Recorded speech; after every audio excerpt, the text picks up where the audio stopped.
If I'm not affected by HIV/AIDS, somebody I know is. Yeah. That means we're all affected. It affects all of us. Everybody. Every life matters, and if we can even just impact one person's life, then it's worth doing. It's worth our time. It's worth our energy.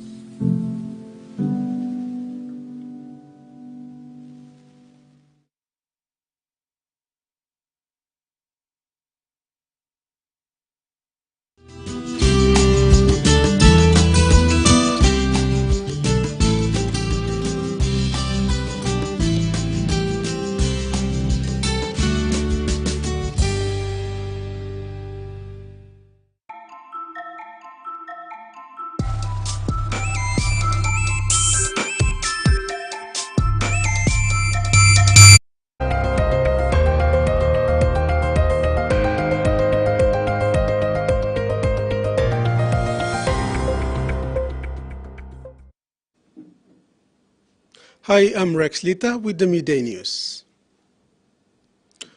Bumburum Bridge, located in Ward 11, Nabak LLG of Nawab District, Morobe Province, will undergo minor works to ease traffic flow and improve economic activities.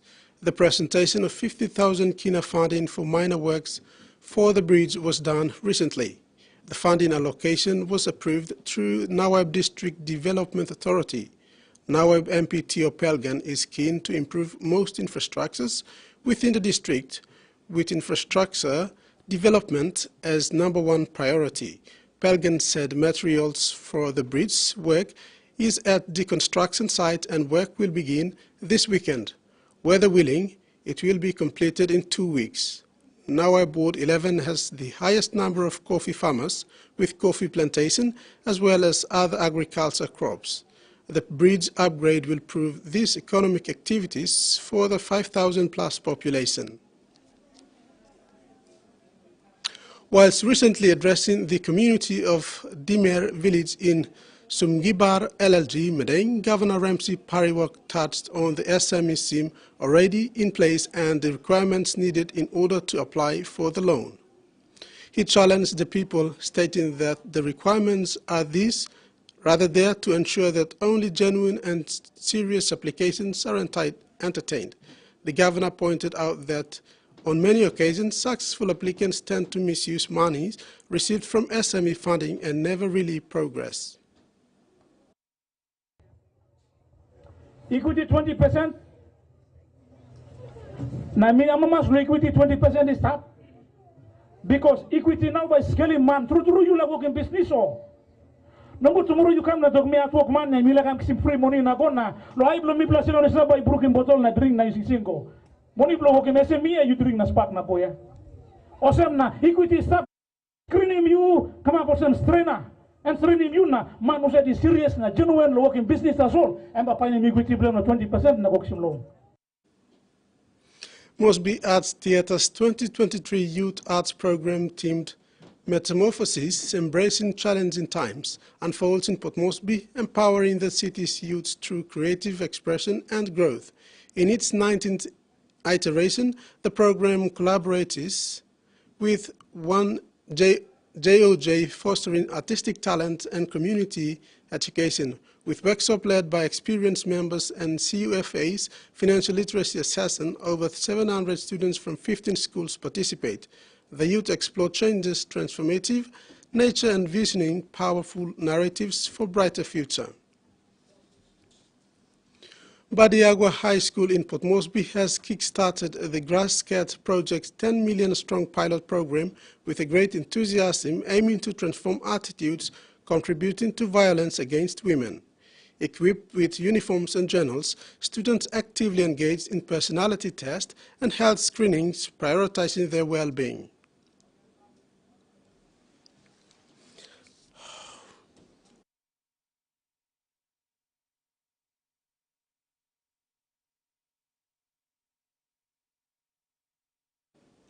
In regional news, the Australian Air Force has extended its support to Fiji's contribution to the United Nations Disengagement Force, or UNDOF mission.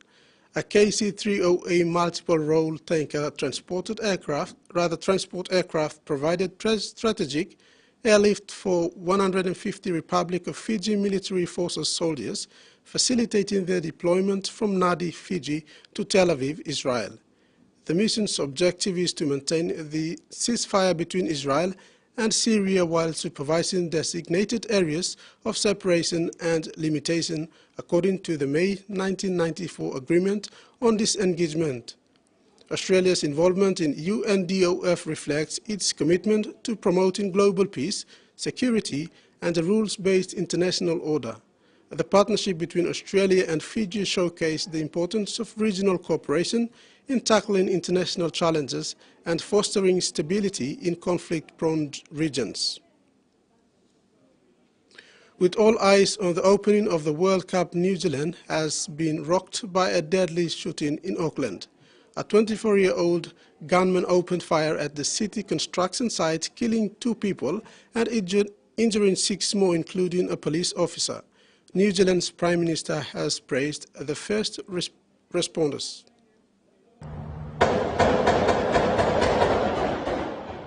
Gunshots ring across Auckland's CBD. Something's going down. It's pretty major.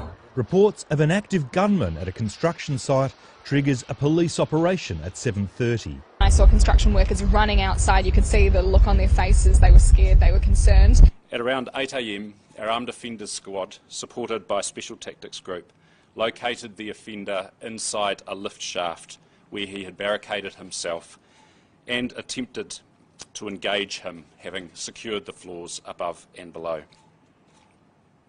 The offender fired at police, injuring an officer. Shots were exchanged and the offender was later found deceased. 3 people, including the gunman, were killed in the shooting.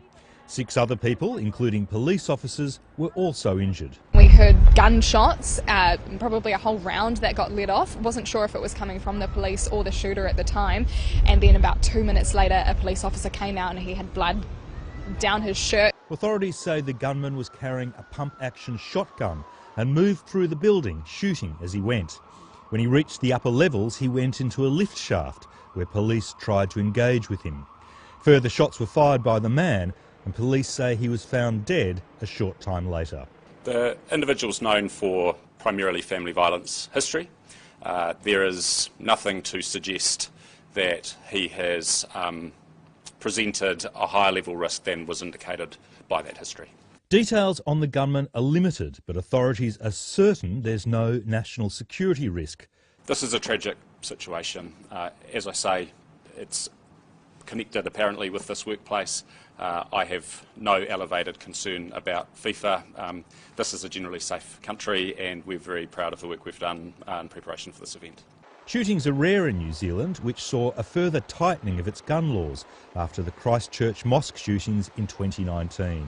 It's a very sad day for Auckland, and I'm shocked and saddened that by the events that occurred downtown this morning. We're not used to this sort of stuff. I can't ever remember anything like this happening in the city. Steve Whitelaw, a dedicated Melbourne-based volunteer for Book Belong Pikinini, wins a thrilling celebrity prem race during a remarkable $5,000 prize for the charity. The 400-meter race was organized by Will and Woody in collaboration with KISS 101.1 and sponsored by the Mazin AU. Steve's determination and skills shown as he claimed the coveted title, and all baby dolls made it through the challenging course uncatched, adding humor to occasion. His commitment to supporting children's education in Papua New Guinea through book collection and shipments resonates deeply with the charity. Book Belong Pikinini expressed its gratitude for Steve's victory, recognizing how it amplifies their effort.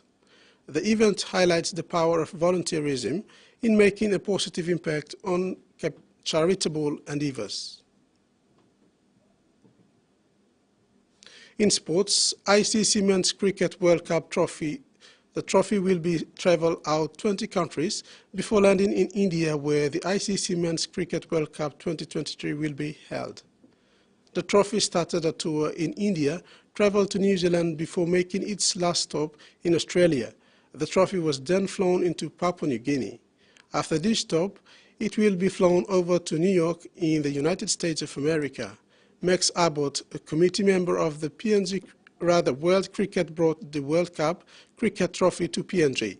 He said the experience has been wonderful and will be a lasting effect in the lives of Gomore village and those who came to Gomore to witness the celebration, celebrate the tour. Guinea that put in a very compelling submission around bringing the trophy here to Gomore, and about telling the story about how cricket was previously quite big here. It's got a lot of its origins here in Papua New Guinea in this region, so but they wanted to restart that momentum.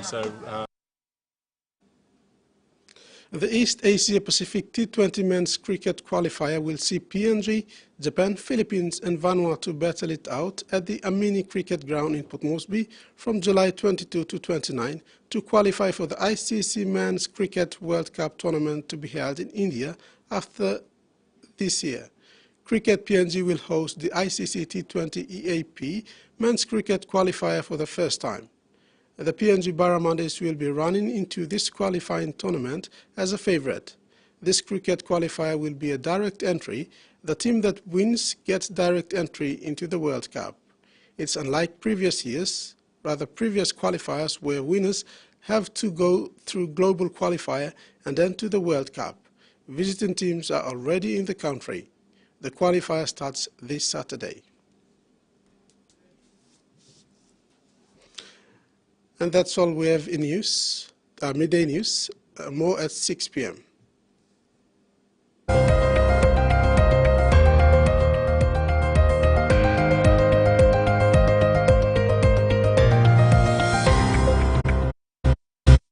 When you've got a magic box and a whole bunch of new episodes,